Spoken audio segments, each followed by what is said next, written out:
ദൈവവുമായിട്ടുള്ള ബന്ധം ആരംഭിക്കുന്ന ആ കാലഘട്ടം മുതൽ ദൈവത്തെ മനുഷ്യൻ പ്രസാദിപ്പിക്കേണ്ടത് ആവശ്യമാണ് എന്ന് നമുക്ക് കാണുവാൻ സാധിക്കും. We see from the time that the Lord established a relationship with humankind, that from the beginning onwards we see the necessity of us pleasing our God. അതേ കായീനും ഹാബേലും ദൈവത്തെ പ്രസാദിപ്പിക്കേണ്ടതിന് യാഗം കഴിക്കുവാനായി കടന്നു വന്നു. We see that Cain and Abel came to actually offer praises to the Lord.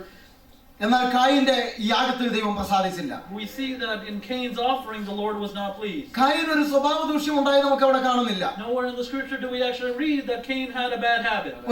ഒരു അതിനു മുമ്പ് ഒരു കൊലപാതകമോ മോഷണമോ ഒന്നും താൻ നടത്തിയിട്ടില്ല. Nowhere in the scripture do we actually see that he killed someone or he actually stole something. പക്ഷേ വ്യവസ്ഥ പ്രകാരമല്ലാത്ത ഒരു യാഗമായിരുന്നതിനാൽ ദൈവം അവന്റെ യാഗത്തിൽ പ്രസാദിച്ചില്ല. We see because it was not offered according to the guidelines that the Lord was not pleased in it. ആ ഒരു വ്യവസ്ഥ ഇന്നും നിലനിൽക്കുന്നു.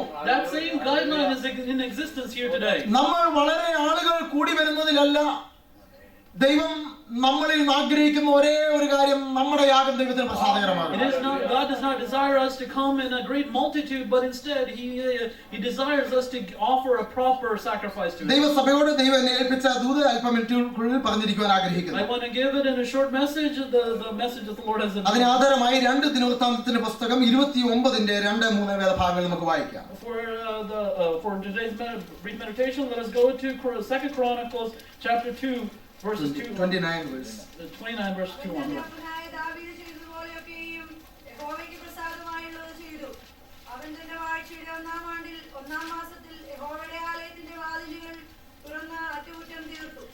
കർത്താവ് എന്നെ ഇന്ന് വൈകാലം ഏൽപ്പിച്ചിരിക്കുന്ന ദൂത് നമ്മുടെ ദൈവത്തെ പ്രസാദിപ്പിക്കുക എന്നുള്ളതാണ്. What the Lord has entrusted me with me to hear today is how to please God. നമ്മളെല്ലാവരും ദൈവത്തിൽ നിന്ന് പ്രസാദം പ്രാപിക്കുവാൻ അഥവാ അനുഗ്രഹം പ്രാപിക്കുവാനാണ് കൂടുതലും ഇഷ്ടപ്പെടുന്നത്. Many of us are gathered here to actually please God and receive some benefits. എന്നാൽ ദൈവവചനത്തിന്റെ വ്യവസ്ഥ നാം ദൈവത്തെ പ്രസാദിച്ചാൽ ദൈവം അടങ്ങിയിരിക്കത്തില്ല. ദൈവം നമുക്ക് നന്മയും അനുഗ്രഹവും അവകാശവും ഒക്കെ തരും. We see that the scripture teaches us that if we please God, that God does not sit on his hands. Instead, he actually blesses us abundantly. നമ്മുടെ ദൈവവുമായിട്ടുള്ള ബന്ധത്തിൽ ഇളക്കമുണ്ടെങ്കിൽ ദൈവത്തിന് നമ്മെ അനുഗ്രഹിക്കുവാൻ അഥവാ നമ്മെ ഉയർത്തുവാൻ പറ്റത്തില്ല. If there is something that's a hindrance from us pleasing God, then the Lord will not bless you. മനുഷ്യനെ പ്രസാദിപ്പിക്കുവാൻ വളരെ എളുപ്പമാണ്. It is easy to please man.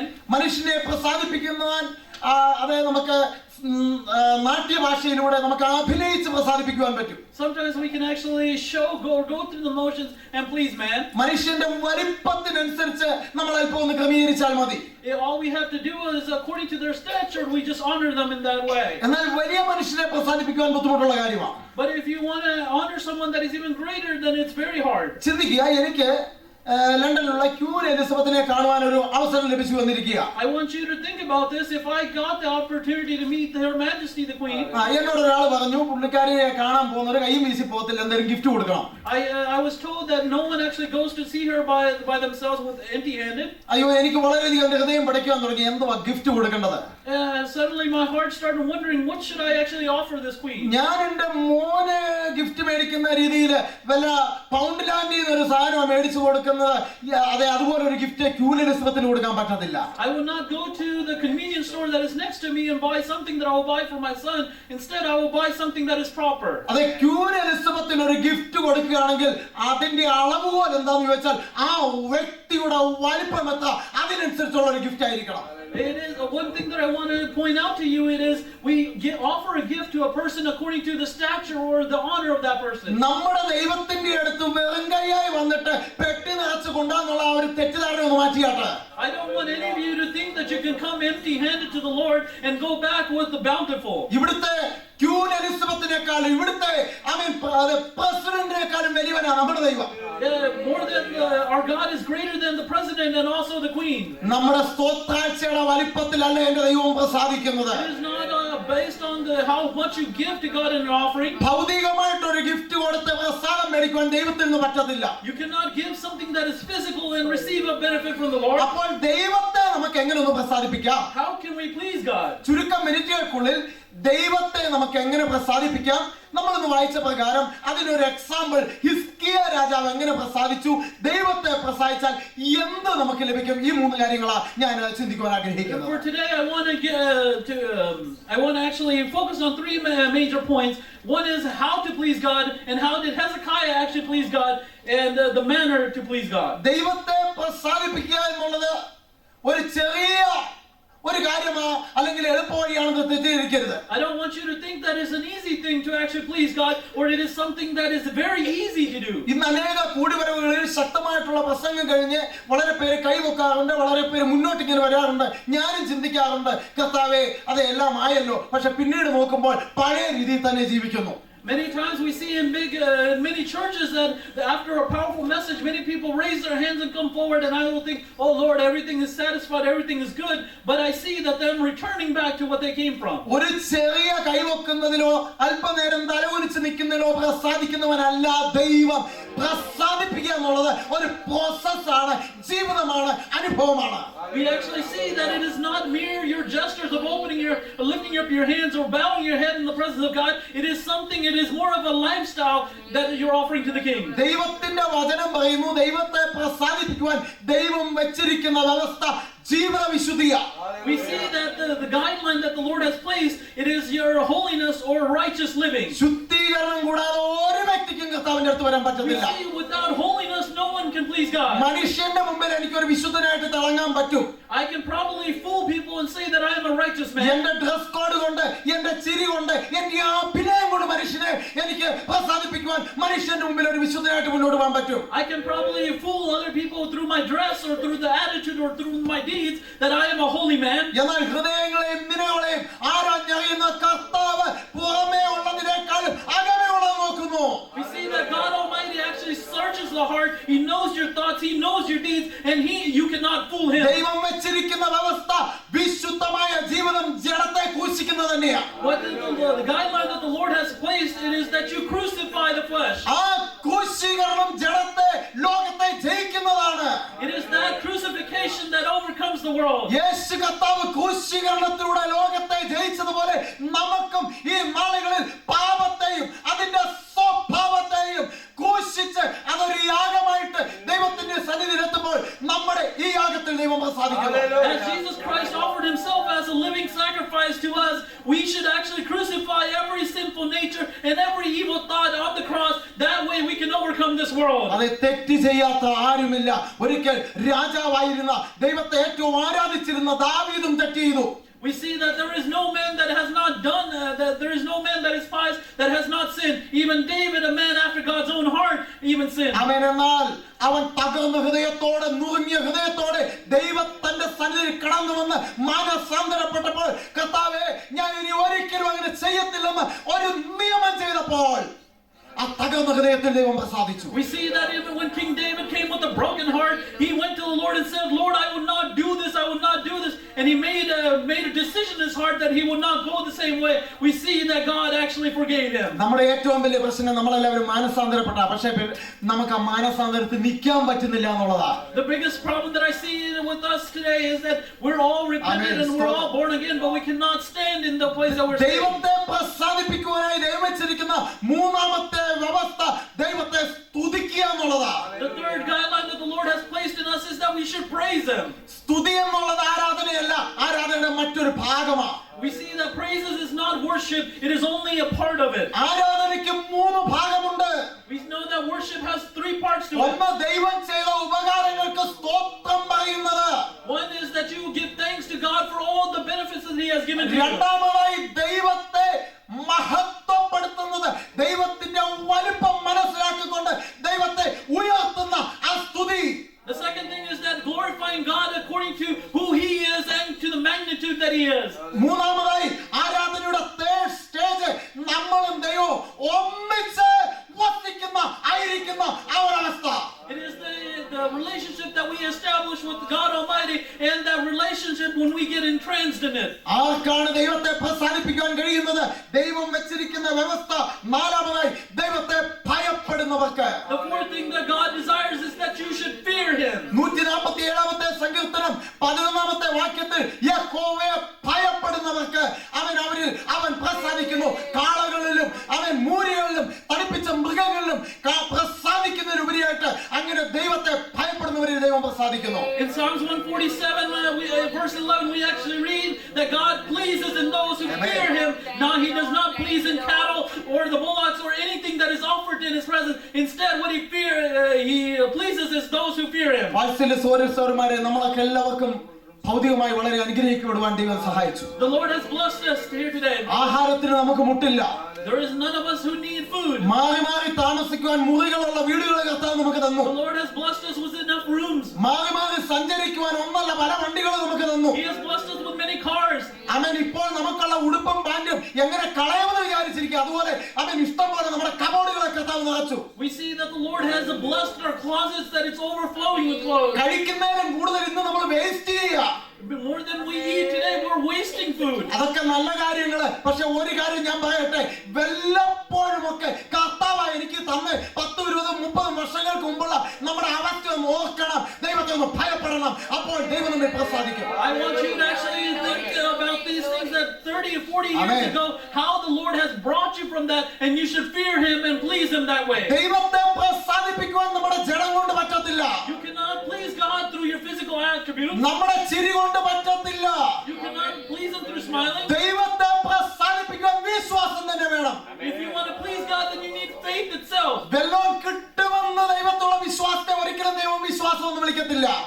Just because you will receive something and you go, that doesn't constitute faith. അത് ആശ്രയത്തിന്റെ മറ്റൊരു ഭാഗമാണ്. It is an assurance or reliance on God. യഥാർത്ഥ വിശ്വാസം ദൈവ ശബ്ദത്തെ, ദൈവത്തിന്റെ വാഗ്ദത്തത്തെ നമ്മുടെ പോക്കറ്റിലേക്ക് ഇറക്കി കൊണ്ടുവരുന്നതാണ്.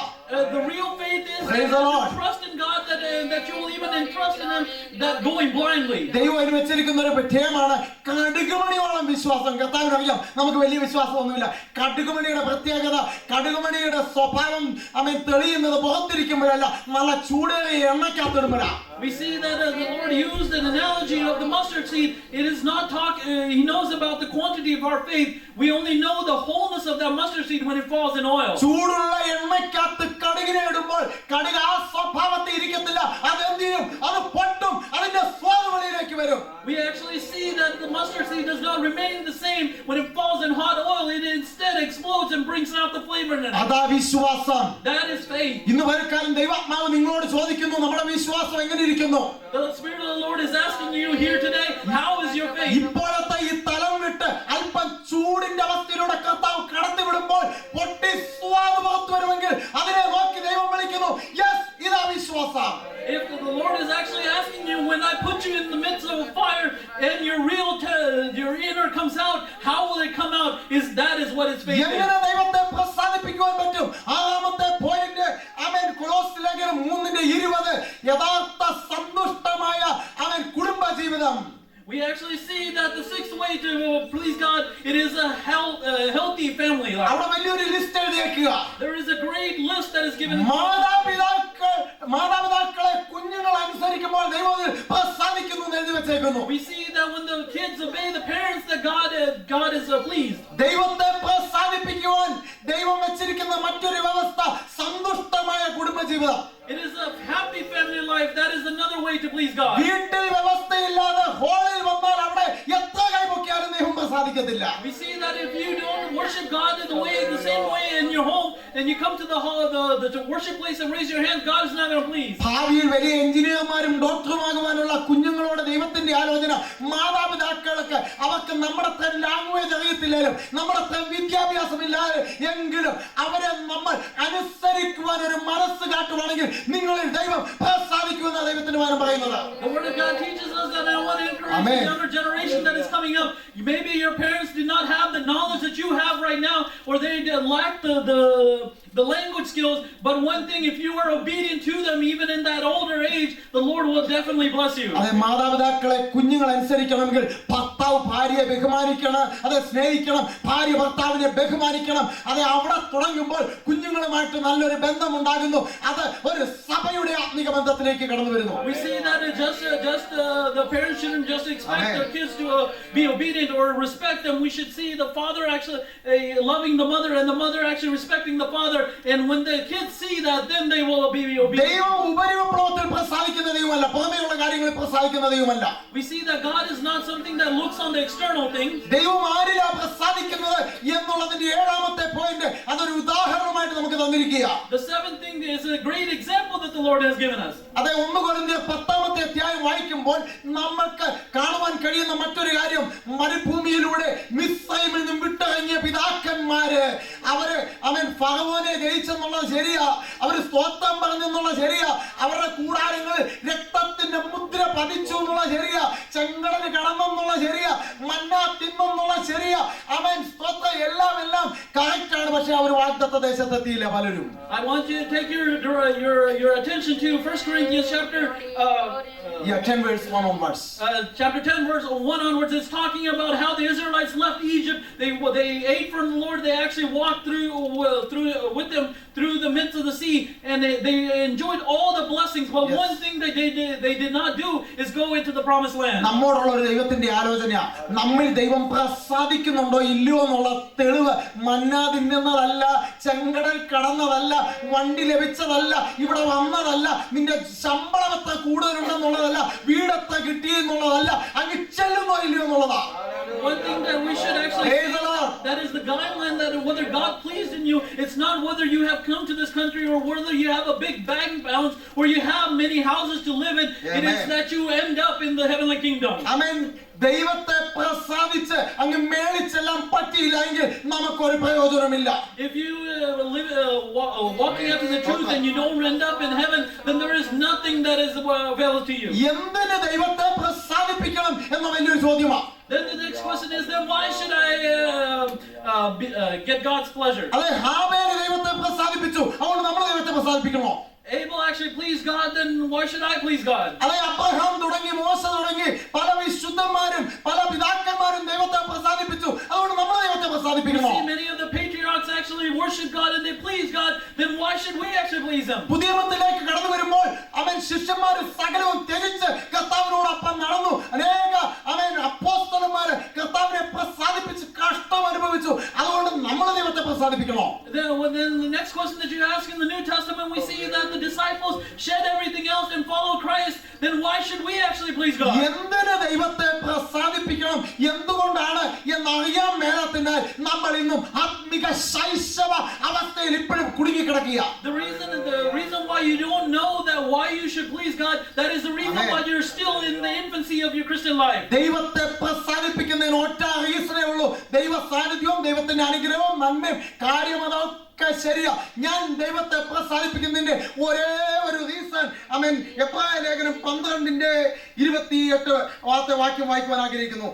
എബ്രായ ലേഖനം 12:28. Hebrews chapter 12 verse 20. Amen.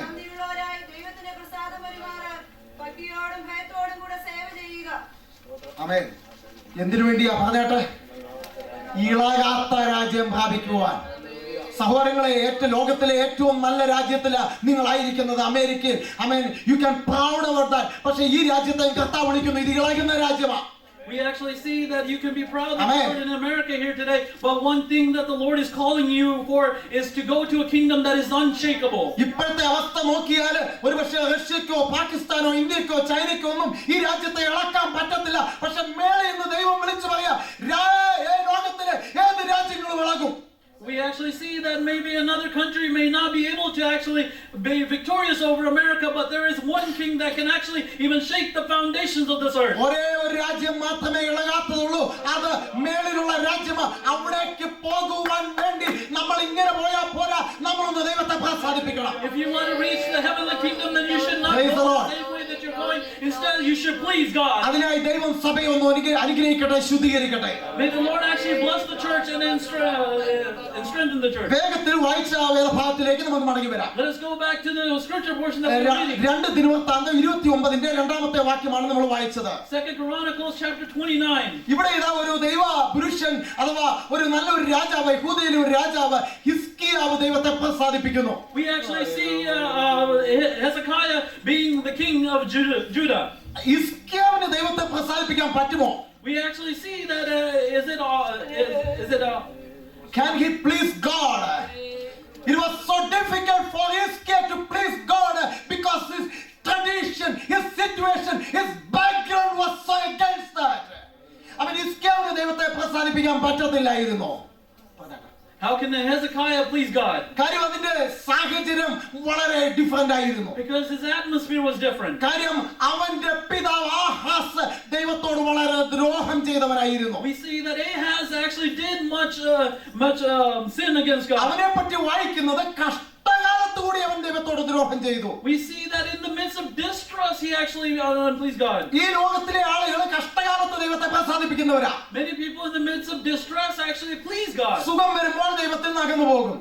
When they actually receive abundance, they go away from God. പക്ഷേ ഹിസ്കിയാവിന്റെ അപ്പൻ ആഹാസ് കഷ്ടകാലത്ത് കൂടി ദൈവത്തെ പ്രസാദിപ്പിച്ചല്ല, ദ്രോഹം ചെയ്തു. We actually see that Ahaz even in the midst of distress actually unpleased God. അവന്റെ പിതാക്കന്മാർ അവന് മുമ്പുള്ള ആരും ദൈവത്തെ അങ്ങനെ പ്രസാദിപ്പിച്ചിട്ടില്ല. We see that no one else as his forefathers actually have done like that. അങ്ങനെ ഒരു കാര്യമോ അങ്ങനെ ഒരു പ്രസംഗമോ കേട്ടിട്ടില്ല. He has no history to go back to that. എന്നാൽ ഹിസ്കിയാവിനെ പറ്റി എഴുതിയിരിക്കുന്നു, അവന്റെ അപ്പന്റെ വഴിയിൽ അവൻ നടന്നില്ല, അവന്റെ പൂർവ്വപിതാവായ ദാവീദ് ചെയ്ത പോലെ ദൈവത്തെ അവൻ പ്രസാദിപ്പിച്ചു. We see that Hezekiah didn't go the way that his immediate father has done or any of his forefathers, but he went back to his forefather David. ദൈവസഭയോടുള്ള ദൈവത്തിന്റെ ആലോചന ആരെങ്കിലും എങ്ങനെയും ജീവിക്കുന്ന കണ്ട് നമ്മൾ നടക്കേണ്ടവരല്ല, നമ്മൾ ദൈവത്തെ പ്രസാദിപ്പിക്കേണ്ടവരാ. We shouldn't walk according to someone else's guidelines. Instead, we should walk how to please God. ദൈവത്തെ പ്രസാദിപ്പിക്കാത്ത ട്രഡീഷൻ നമുക്ക് വേണ്ട. We don't need a tradition that does not please God. ദൈവത്തെ ദ്രോഹം ചെയ്യുന്ന ദൈവത്തിന് അനിഷ്ടമായിട്ടുള്ള പ്രമാണങ്ങളോ ഇസ്സങ്ങളോ നമുക്ക് വേണ്ട.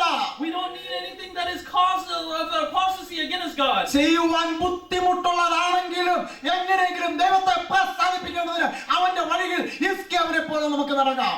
Even if it is much of a burden or much hard, we should actually walk in the way that pleases God. ഈ വേദഭാഗത്തെ രണ്ടായി തരംതിരിക്കുവാൻ ആഗ്രഹിക്കുന്നു. We are here to actually split this word of God. ഒന്ന് ദൈവത്തെ പ്രസാദിപ്പിക്കുവാൻ ഹിസ്കിയാവ് ചെയ്ത 7 കാര്യങ്ങൾ. I want you to examine the 7 things that Hezekiah did to please God. രണ്ട് ദൈവത്തെ പ്രസാദിപ്പിച്ചപ്പോൾ ഹിസ്കിയാവിന് ലഭിച്ച 7 കാര്യങ്ങൾ. Afterwards, the blessings that he got after pleasing God, 7 things. ഞാൻ പോയിന്റുകൾ മാത്രം പറഞ്ഞ് വേഗത്തിൽ മുന്നോട്ട് പോകട്ടെ. I want to give you the brief pointers and go forward. ഹിസ്കിയാവ് എങ്ങനെ ദൈവത്തെ പ്രസാദിപ്പിച്ചു?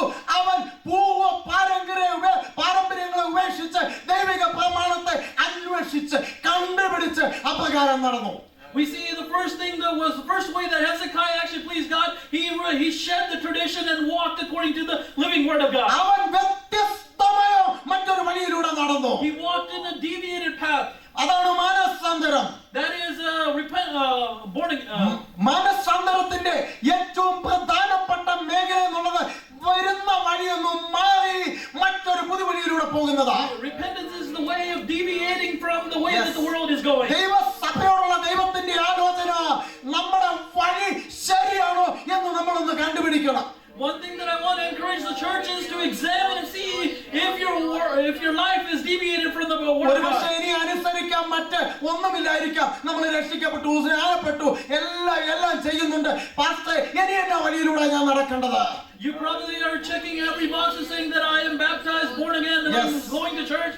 What other way should I go? എന്നാൽ വഴിയും സത്യവും ജീവനുമായ ദൈവത്തിന്റെ അടുത്തേക്ക് കൂടുതൽ നീ അടുത്ത് വരുമ്പോൾ പുതു വഴി അവൻ നിനക്ക് കാണിച്ചു തരും. When you come to the Lord, that is the way, the truth, and the life. When you come closer to Him, He will open up a new path for you to walk. രണ്ടാമതായി ഹിസ്കിയാവ് എങ്ങനെ ദൈവത്തെ പ്രസാദിപ്പിച്ചു? The second way that Hezekiah pleased God is 29ന്റെ 3-ാമത്തെ വാക്യത്തിൽ ഇങ്ങനെ അവൻ എഴുതിയിരിക്കുന്നത്, നാളുകളായി അടഞ്ഞു കിടന്ന ആലയത്തെ അവൻ തുറന്നു. We see in chapter 29 verse 3 that he opened the doors of the temple that was closed. പിതാക്കന്മാർ കൊട്ടിയടച്ച് നശിപ്പിച്ച ആലയത്തെ അവൻ തുറന്നു. We see that the doors that were closed by his forefathers, he opened them. ദൈവത്തിന്റെ പരിശുദ്ധാത്മാവ് പറയുന്നു, നിന്നിൽ ആയിരിക്കുന്ന ദൈവാലയത്തെ നീ വല്ലപ്പോഴും തുറക്കുന്നുണ്ടോ? What the Spirit of the Lord is asking is that are you opening up the temple of God that is in you? ഇഷ്ടമുള്ള പ്രസംഗങ്ങൾ കേൾക്കുമ്പോൾ അല്പം തോന്നുന്ന ഒരു ഹല്ലേലൂയ പറയുന്നതിനെ പറ്റിയല്ല ഇത് പറയുന്നത്. We're not talking about hearing a message that is so pleasant to the ears and opening a little bit of your temple. Instead, നല്ല ഫാസ്റ്റ് ആയിട്ടുള്ള പാട്ട് പാടുമ്പോൾ അല്പസമയം കൈകൊട്ടുന്നതിനെ പറ്റിയല്ല ഇത് പറയുന്നത്. when we sing a fast song and clap your hands, I'm not talking about that here. നമ്മെ ദൈവം വസിക്കുന്നു, അവനെ നീ അടച്ചിട്ട മുറിയിലിടരുത്. Don't close God and close Him in your heart. ദൈവത്തിന്റെ പരിശുദ്ധാത്മാവിനെ ദുഃഖിക്കാതെ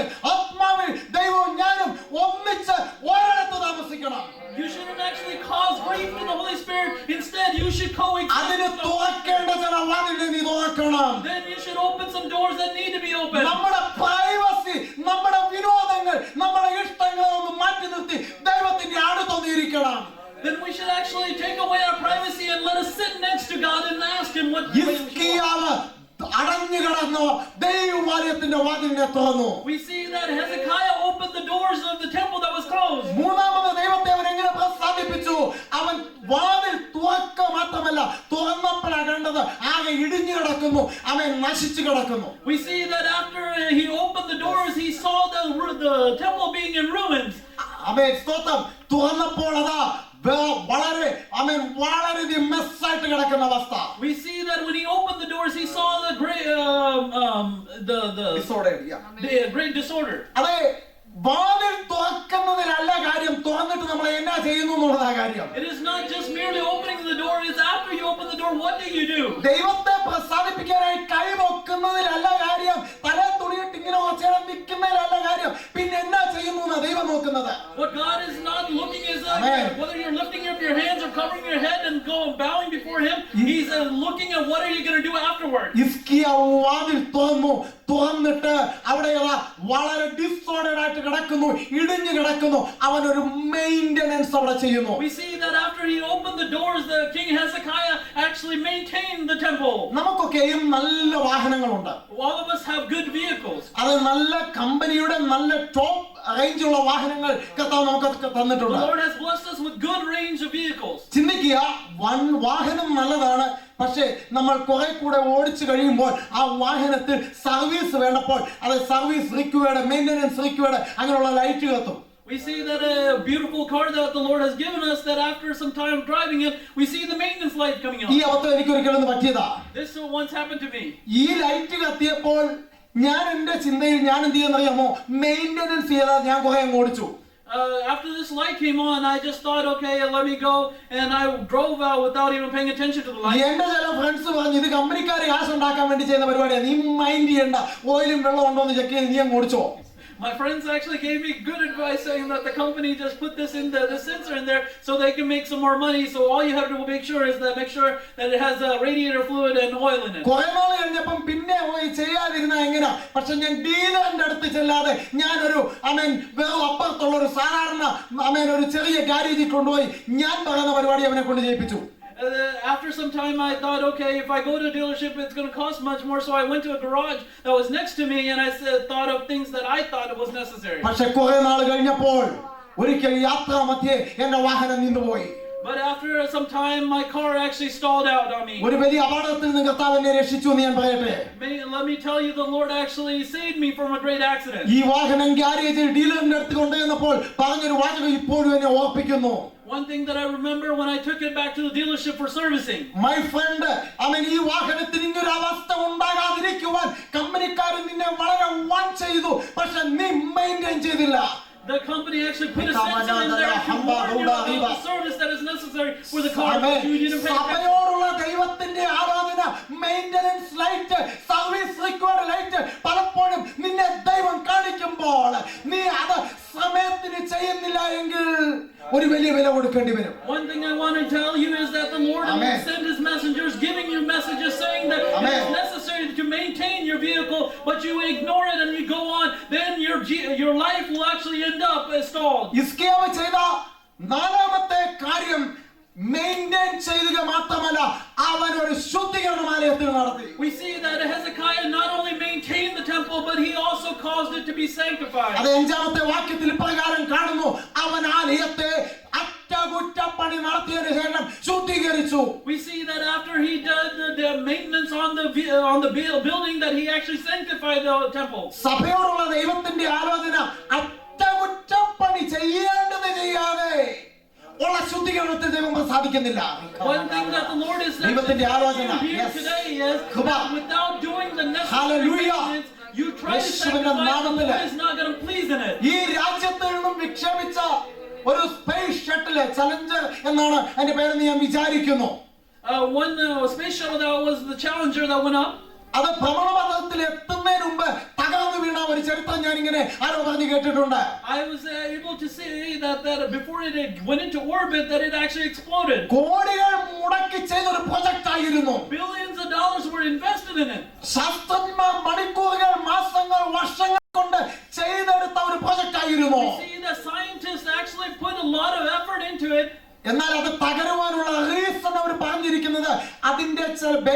വാതിലിലുള്ള ചില ടൈൽസ് ഇളകി കിടന്നിരുന്നു. അവരതിനെ മൈൻഡ് ചെയ്തില്ല. The reason for this great aircraft to actually be dispersed or explode on the entry is because one of the tiles came loose. ശുദ്ധീകരിക്കേണ്ടതിനെ maintain ചെയ്യാനുള്ളതിനെ സമയത്ത് ചെയ്യണം, വെയിറ്റ് ചെയ്യരുത്.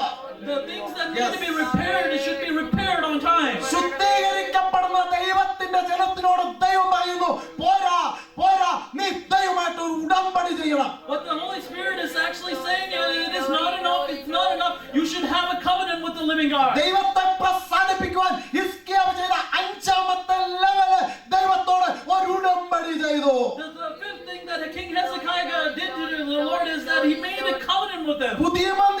പുതിയ നിയമസഭയോടും ദൈവത്തിന് ചില ഉടമ്പടികളുണ്ട്, നിയമങ്ങളുണ്ട്. To the new generation church or the new generation, New Testament church, the Lord has some covenants and promises to you. $10,000 പ്രതിമാസം ശമ്പളമുള്ള ജോലി തന്ന അതിന് 1000 തരാമെന്നുള്ള ഉടമ്പടി അല്ല സഹോദരങ്ങളെ ഇത്. It is not a mere covenant of whether the Lord blesses you with 10,000 that you will give 1,000 to the Lord. ദൈവം സഭയ്ക്ക് തന്നിരിക്കുന്ന നിയമങ്ങൾ ഉപദേശങ്ങളാ. One of the covenants that he gave it to it is his laws that is in the scripture. മനസ്സാന്തരപ്പെടാതെ ദൈവമക്കൾക്ക് ദൈവത്തെ പ്രസാദിപ്പിക്കാൻ പറ്റത്തില്ല. Without repentance, no one can please God. സ്നാനപ്പെടാത്ത ദൈവമക്കൾക്ക് ദൈവത്തെ പ്രസാദിപ്പിക്കാൻ പറ്റത്തില്ല. Those who are not baptized cannot please God. പരിശുദ്ധാത്മാവിൽ നിറഞ്ഞ് ആരാധിക്കാൻ പറ്റാത്ത ദൈവമക്കൾക്ക് ജഡം കൊണ്ട് ദൈവത്തെ പ്രസാദിപ്പിക്കാൻ പറ്റത്തില്ല. No one can worship God without the Holy Spirit. യേശുവിന്റെ ക്രൂശുമരണത്തെ ധ്യാനിക്കാതെ ഓർക്കാതെ ആ നിയമത്തിൽ നമുക്ക് മുന്നോട്ട് പോകാൻ പറ്റത്തില്ല. No one can actually go forward without actually meditating on the cross death. ദൈവവചനത്തെ പ്രമാണിക്കാതെ അനുസരിക്കാതെ നമുക്ക് ദൈവമായിട്ടുള്ള ഉടമ്പടിയിൽ മുന്നോട്ട് പോകാൻ പറ്റത്തില്ല. Without actually meditating on the word of God, we cannot actually strengthen the covenant that we have with the Lord. വേർപാട് വിശുദ്ധി എന്നുള്ളത് പണ്ടെങ്ങുള്ള കാര്യമല്ല, അത് ഇന്നും കർത്താവിന്റെ വരവയുള്ള പ്രമാണമാണ്. അതിൽ വ്യതിചലിച്ച് മറ്റൊരു നിയമം ദൈവം വെച്ചിട്ടില്ല. God has not given us another covenant apart from righteousness and sanctification. അത് പ്രാർത്ഥന എന്നുള്ളത് ദൈവം വെച്ചേക്കുന്ന ഒരു വ്യവസ്ഥയാ, അതിൽ ഒരു മാറ്റമില്ല. Prayer is something that the guideline that the Lord has placed. There is no going around it. യാഗം കഴിച്ച് നിയമം ചെയ്ത വിശുദ്ധന്മാരെ എന്നോട് കൂട്ടുവീൻ എന്ന് ദൈവത്തിന്റെ സഭയോട് ദൈവത്തിന്റെ ആലോചന പറയുന്നു. What this Lord is actually telling us that come those who are bringing sacrifices to the Lord. ഈ ലെവല് 5 ലെവല് കഴിഞ്ഞപ്പോഴാണ് ഹിസ്കിയാവ് ദൈവത്തെ പ്രസാദിപ്പിക്കുവാൻ മറ്റൊരു ലെവലിൽ എത്തുന്നു. അതിന്റെ 27 മുതൽ വായിക്കുമ്പോൾ യാഗം കഴിച്ചു. We see that the next level that where Hezekiah actually pleased God is that he offered a sacrifice to him. കൈനെ എന്തുകൊണ്ട് നിന്റെ യാഗത്തെ ദൈവം പ്രസാദിച്ചില്ല? Cain, why didn't the Lord please in your offering? ഉത്തരം മേളത്തെ ലെവലിൽ നീ വീണുപോയി. It is because you didn't do the things that were above it. നമ്മളെ പാട്ടിന്റെ വേഗത്തിലല്ല തെറ്റിദ്ധരിക്കരുത് ദൈവം പ്രസാദിക്കുന്നത്. It is not in the speed of your song that the Lord actually pleases. ദൈവം വെച്ച വ്യവസ്ഥയിൽ മുന്നോട്ട് പോകുമ്പോഴാണ് ദൈവം നമ്മെ പ്രസാദിക്കുന്നത്. It is when we follow the guideline that the Lord has given, that's when he gets ആ pleased. ലെവലിൽ എത്തിച്ചേരുമ്പോഴാണ് ദൈവം നമ്മെ യാഗം പോലും സ്വീകരിക്കുന്നത്. It is when we reach that plateau that God even pleases in your sacrifice. യാഗത്തിൽ മാത്രമല്ല ദൈവം പ്രസാദിക്കുന്നത്. It is not only your sacrifice that the Lord pleases in. ഹിസ്കിയാവ് ദൈവത്തെ എങ്ങനെ പ്രസാദിപ്പിച്ചു? 7ാമത്തെ level. The 7th level of how Hezekiah pleased God is. 35ാമത്തെ വാക്യം ഇങ്ങനെ വായിക്കുന്നു. The 35th verse is read like this. ആ യാഗം ഒറ്റ യാഗം കൊണ്ട് തീർന്നില്ല. His offering was not just merely one. അതൊരു ജനത്തിന്റെ യഥാസ്ഥാപനമായിട്ട് മാറി. We actually see that this became a reason for them to come back. സഭയോടുള്ള ദൈവത്തിന്റെ ആലോചന. The Lord is telling the church here today. നീ ദൈവത്തെ വിളിക്കുന്നത് പോലെ നിന്റെ ഭാര്യയും കുഞ്ഞുങ്ങളും അതേ ഒരു ജനറേഷൻ ദൈവത്തെ ഒന്ന് വിളിക്കണം. Just the way that you call out to God, your whole generation should call out to God. ഉണർവിന്റെ പ്രതിഫലനം ഹിസ്കിയാവിൽ മാത്രം ഒതുങ്ങി നിന്നില്ല, അത് ജനം മുഴുവൻ യഥാസ്ഥാപനത്തിലേക്ക് കടന്നു വന്നു. We see that this revival did not merely stay within the king's heart, it actually went into every soul in Israel. ഡാളസിലെ ഒരു ചെറിയ മൂലയില് ഇത്രയും പേര് മാത്രം നിന്ന പോരാ, ഇതൊന്ന് പ്രതിഫലിക്കണം. ചില ശൂന്യ സ്ഥലങ്ങളിൽ ചില കൃഷികൾ നടക്കണം. All of this should not just stay within the 4 walls in this corner of Dallas. It should go into the void of the city. ദൈവം പ്രസാദിക്കണമെങ്കിൽ ഈ പകർച്ച ഒന്ന് വെളിയിലോട്ട് പോകണം. If God wants you, if you want to please God, then you need to go outside of these 4 walls. ദൈവം പ്രസാദിക്കണമെങ്കിൽ ഈ അഭിഷേകം ഒന്ന് വെളിയിലോട്ട് പെയ്തു തരണം. If you want God to ചില മിനിറ്റുകൾ കൊണ്ട് ദൈവം പ്രസാദിച്ചാൽ വല്ല ഫലമുണ്ടോ എന്ന് നമുക്കൊന്ന് ചിന്തിക്കാം. For the next few minutes, I want you to meditate. Is there any benefit of actually pleasing God? ഹിസ്കിയാവ് ദൈവത്തെ പ്രസാദിപ്പിച്ചത് ചില മിനിറ്റുകൾ കൊണ്ട് പരിപാടിയല്ലായിരുന്നു. അത് സമയമെടുത്തു, അതിനൊരു പേരെടുത്തു. We actually see it was not instantaneous how Hezekiah pleased God. It took some time. അത്രയും കഷ്ടം സഹിച്ച് വേദന സഹിച്ച് ദൈവത്തെ പ്രസാദിപ്പിച്ചപ്പോൾ ദൈവം വെറുതെ ഇരിക്കുമോ? We actually see the toil and the work that he had to put behind it. വാത്സല്യ സൗരസ്വരന്മാരെ കഷ്ടപ്പെട്ട് ബുദ്ധിമുട്ടി ഉരയ്ക്കപ്പെട്ട് അവൻ വേർതിരിക്കപ്പെട്ട് നീയും ഞാനും ദൈവത്തെ പ്രസാദിക്കുമ്പോൾ ദൈവം അടങ്ങിയിരിക്കത്തില്ല. If you actually please God, going through a great deal of trial and toil, we see that our God will not sit on his hands. അതിന്റെ ഫലം നിന്റെ കണ്ണുകൊണ്ട് തന്നെ കാണും. You will actually see it with your own eyes. ദൈവത്തെ പ്രസാദിപ്പിക്കുന്നവരെ ദൈവം ഒരിക്കലും ലജ്ജിപ്പിക്കത്തില്ല. Those who please God will never be put to shame. എന്റെ അപ്പനും അമ്മയും ദൈവത്തെ പ്രസാദിപ്പിക്കാൻ ഒരു വില കൊടുത്തു. My parents actually gave a price of pleasing God. അതിന് പലതും ത്യജിക്കേണ്ടി വന്നു. So they had to actually put many things aside. അതിന് കുറെ അടികൊള്ളേണ്ടി വന്നു. They were beaten. പക്ഷേ അതിന്റെ ഫലം ഇന്ന് കണ്ടോണ്ടിരിക്കുക. But I see the benefit of that. സഭയോടുള്ള ദൈവത്തിന്റെ ആലോചന ഈ നാളുകളിൽ ദൈവത്തെ ഒന്ന് പ്രസാദിക്കുവാൻ നീ നിന്നെ തന്നെ ഒന്ന് ക്രമീകരിക്കുമ്പോൾ ദൈവം അടങ്ങിയിരിക്കത്തില്ല. അതിന്റെ ഫലം നിനക്ക് തരും. What the Lord is actually trying to tell the church here today is that you will see it coming into existence. നിന്റെ തലമുറയിൽ അത് വെളിപ്പെടും. In your generation, you will see it coming നിന്റെ into തലമുറ existence. ഡ്രഗ്സിന്റെ അടിമയായി പോകത്തില്ല. വചനം പഠിക്കാൻ നീ ഒരുക്കും. You will see that your children or your generation will not go after the pleasures of this earth. Instead, they will hold up the living word. ഹിസ്കിയാവേ, നീ ദൈവത്തെ ഒന്ന് ചൊവ്വനേരെ പ്രസാദിപ്പിച്ചാൽ നിന്റെ തലമുറ ആഹാസിനെ പോലെ ആകത്തില്ല. അവൻ നിന്നിലും വലിയ ആത്മികനായി വരും. King Hezekiah, if you actually serve the Lord the way you're supposed to serve, then your generation will not go like your father. Instead, they will go after the living God. ദൈവത്തെ പ്രസാദിപ്പിച്ചാൽ ദൈവം നമ്മളെ മാനിക്കുന്ന ദൈവമാണ്. We see that if we please God, God will honor you. 7 മറുപടിയാ ദൈവം ഹിസ്കിയാവിന് കൊടുത്തത്. We see there are 7 answers that the Lord gives him. 20ാമത്തെ വാക്യം വായിക്കുമ്പോൾ ദൈവം ജനത്തെ സൗഖ്യമാക്കി ദൈവം ജനത്തെ വിടുവിച്ചു. We actually see in verse 20 that the Lord actually healed the land. അവൻ ദൈവം തന്റെ ജനത്തെ സൗഖ്യമാക്കുന്ന ദൈവമാണ്, വിടുവിക്കുന്ന ദൈവമാണ്. We actually see it is a God that actually heals his people. നമ്മളൊക്കെയും നമുക്കൊരു രോഗം ഡയഗ്നോസ് ചെയ്യുമ്പോഴാ പിന്നെ ഒരു മരുന്നിന് പോകുന്നത്. It is after we diagnose what the disease is, that's when we go for alternative treatments. എന്നാൽ ഇന്ന് പകൽക്കാലം ഒരു ദൈവാലോചന സഭയോട് പറയുവാൻ എനിക്കുണ്ട്.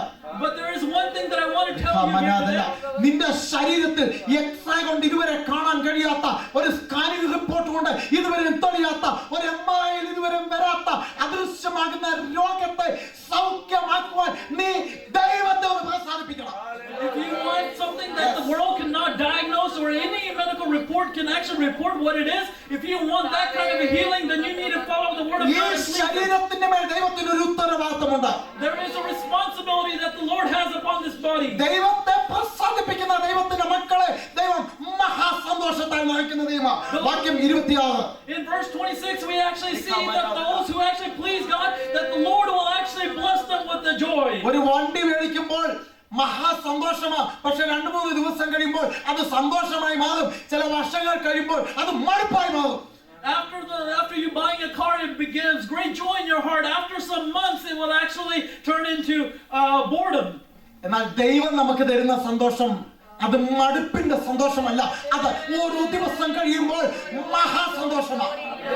The joy that the Lord gives is not something that turns into boredom. Instead, it goes and grows and becomes great joy. എനിക്ക് മഹാസന്തോഷത്തിന് പറയുവാൻ അവൻ വണ്ടിയോ വീടോ അല്ല, രക്ഷയുടെ പാനപാത്രമെടുത്ത് ഞാൻ അവനെ സ്തോത്രം ചെയ്യും. അതാ ഏറ്റവും വലിയ സന്തോഷം. The greatest joy that I have is not whether I have a car or a house. Instead, that I am actually holding up the cup of salvation. ദൈവം നമ്മെ പ്രസാദിച്ചാൽ വാക്യം 27 നമ്മുടെ പ്രാർത്ഥന ദൈവം കേൾക്കും.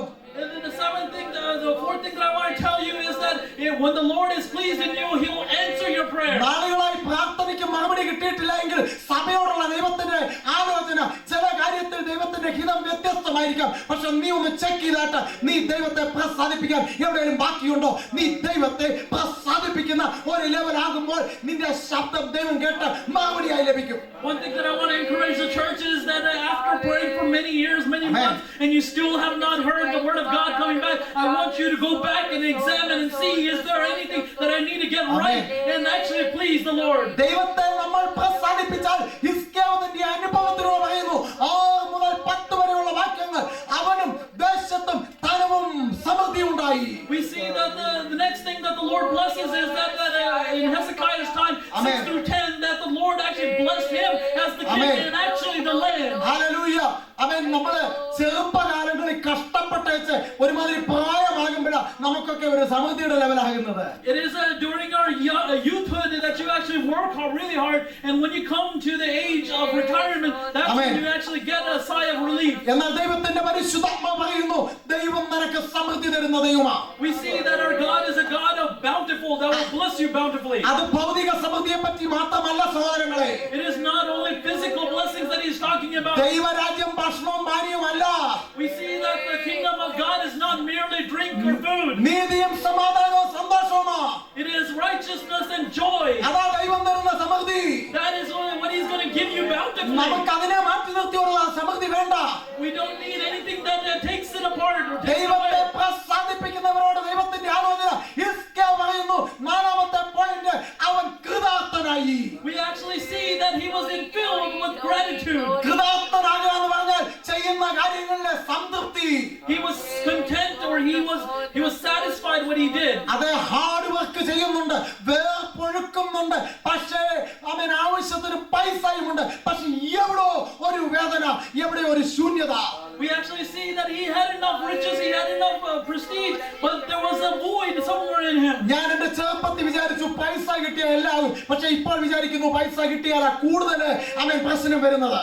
One thing that I thought when I was young is that if I have more money, then I will have more joy. But one thing that I understand, if I have more money, then I will have less pain. ദൈവത്തിന്റെ പരിശുദ്ധാത്മാവ് പറയുന്നു നീ കൃതാർത്ഥനാകണമെങ്കിൽ നിന്റെ കഴിവുകൊണ്ട് എത്ര ഓടിയാലും പറ്റത്തില്ല, ദൈവം നിന്റെ കൂടെ വേണം. If you want to be content in the things that you do, then what you need is the Lord with you. ഹിസ്കിയാവിൽ ദൈവം പ്രസാദിച്ചപ്പോൾ അതിന്റെ റിസൾട്ട് എന്താ അറിയാമോ? ആ അനുഗ്രഹത്തെ, ആ സമൃദ്ധിയെ, ആ നന്മയെ ചോർത്തിക്കളയുവാൻ സാത്താൻ ശത്രു അവന്റെ നേരെ വന്നു. We actually see when he was content and he was blessed by God that the enemy actually came against him. 20-21 വാക്യങ്ങൾ വായിക്കുമ്പോൾ ശത്രു അവന് നേരെ, രാജ്യത്തിന് നേരെ പടപൊരുതി, പക്ഷെ ദൈവം വിടുതൽ കൊടുത്തു. We actually see the enemy came in like a mighty army, but we see that the Lord gave them the victory. ദൈവത്തിന്റെ പരിശുദ്ധാത്മാവ് പറയുന്നു ശത്രു നിന്റെ നേരെ വന്നാൽ നിന്നിലുള്ള അഭിഷേകം കൊണ്ട് അവൻ ഓടിപ്പോകണം. നീ ദൈവത്തെ പ്രസാദിപ്പിച്ചാൽ നിന്നിൽ ഈ നാളുകളിൽ മറ്റൊരു വ്യത്യസ്തമായ ഒരു അനോയിന്റ്മെന്റ് ഉണ്ടാകും. We actually see that the Lord is actually telling us here today, it is the anointing that is within you will cause the enemy to flee from you. ദൈവത്തെ നീ പ്രസാദിപ്പിച്ചാൽ ഹിസ്കിയാവ് തരുന്ന മറ്റൊരു ആലോചന, മറ്റൊരു അനുഗ്രഹം. 7ാമത്തെ പോയിന്റ്, അവന്റെ ആയുസിന്റെ മധ്യത്തിൽ വെച്ച് പ്രവാചകൻ അടുത്തു വന്ന് പറഞ്ഞു ഹിസ്കിയാവേ നീ വേഗം ഗമപ്പെട, നീ മരിക്കാൻ പോകുകയാ. We actually see that the Lord actually blessed him with long life. We see that the prophet came to him and said that you make your things right because you were about to die. എന്നാൽ ദൈവത്തെ പ്രസാദിപ്പിച്ച ഹിസ്കിയാവ് കരഞ്ഞപ്പോൾ ദൈവത്തിന്റെ ആയുസ്സിനെ നീട്ടിക്കൊടുത്തു. We see that the man that actually pleased God, when as soon as he cried out to the living God, the Lord actually made his life longer. ഞാൻ എന്റെ വാക്കുകളെ ഉപസംഹരിക്കട്ടെ. ദൈവത്തെ പ്രസാദിപ്പിച്ചാൽ ദൈവം തന്റെ മക്കൾക്ക് തന്നിരിക്കുന്ന ഏറ്റവും വലിയ വിടുതൽ മരണത്തിൽ നിന്നുള്ള വിടുതൽ. The biggest thing that the Lord will bless you or keep you away is away from death. എന്താ ഈ മരണത്തിൽ നിന്നുള്ള വിടുതൽ? What is the thing away from death? ഇവിടെ ഇരിക്കുന്ന ആരും മരിക്കത്തില്ല എന്നുള്ളതല്ല അതിന്റെ അർത്ഥം. It is not that everyone who is sitting here will be away from death. ഹിസ്കിയാവിന് 15 വർഷങ്ങൾ കൂടെ മാത്രമേ നീട്ടിക്കെട്ടിയുള്ളൂ. We see that only 15 years were added to the life of Hezekiah. എന്നാൽ നമുക്ക് ദൈവം തന്നിരിക്കുന്ന വാഗ്ദത്തം, But one thing that we were actually entrusted with, കൂടാരമായി ഭവനം അഴിഞ്ഞുപോകും.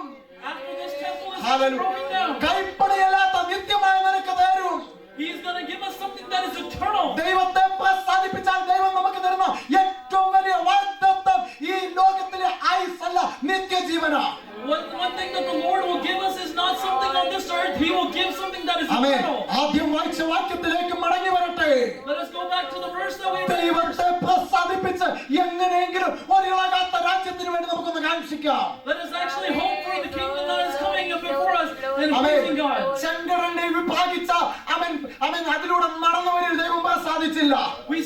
those who went in the midst of the Red Sea, God didn't please. അവൻ മന്ന തിന്നവരിലും ദൈവം ആസ്വാദിച്ചില്ല. God was not pleased in those who ate manna. പല അത്ഭുതങ്ങളും കണ്ടവരിൽ ദൈവം ആസ്വാദിച്ചില്ല. God was not pleased in those who saw signs and ചിലരിൽ wonders. മാത്രമേ ദൈവം ആസ്വാദിച്ചുള്ളൂ. We see that God only pleased in two people. സഭയെ വേദനയോടെ ഞാൻ ഈ ചോദ്യം നിങ്ങളോട് ചോദിക്കട്ടെ. Let me actually ask you with the great burden of my heart. ദൈവത്തെ നീ പ്രസാദിപ്പിക്കുന്നുണ്ടോ? Are you pleasing God here today? എങ്ങനെയെങ്കിലും മേളിൽ പോകാൻ ഒരു വാഞ്ച നിന്നിലുണ്ടോ? Do you have that desire that in some way that I'm going to the kingdom? ദൈവത്തെ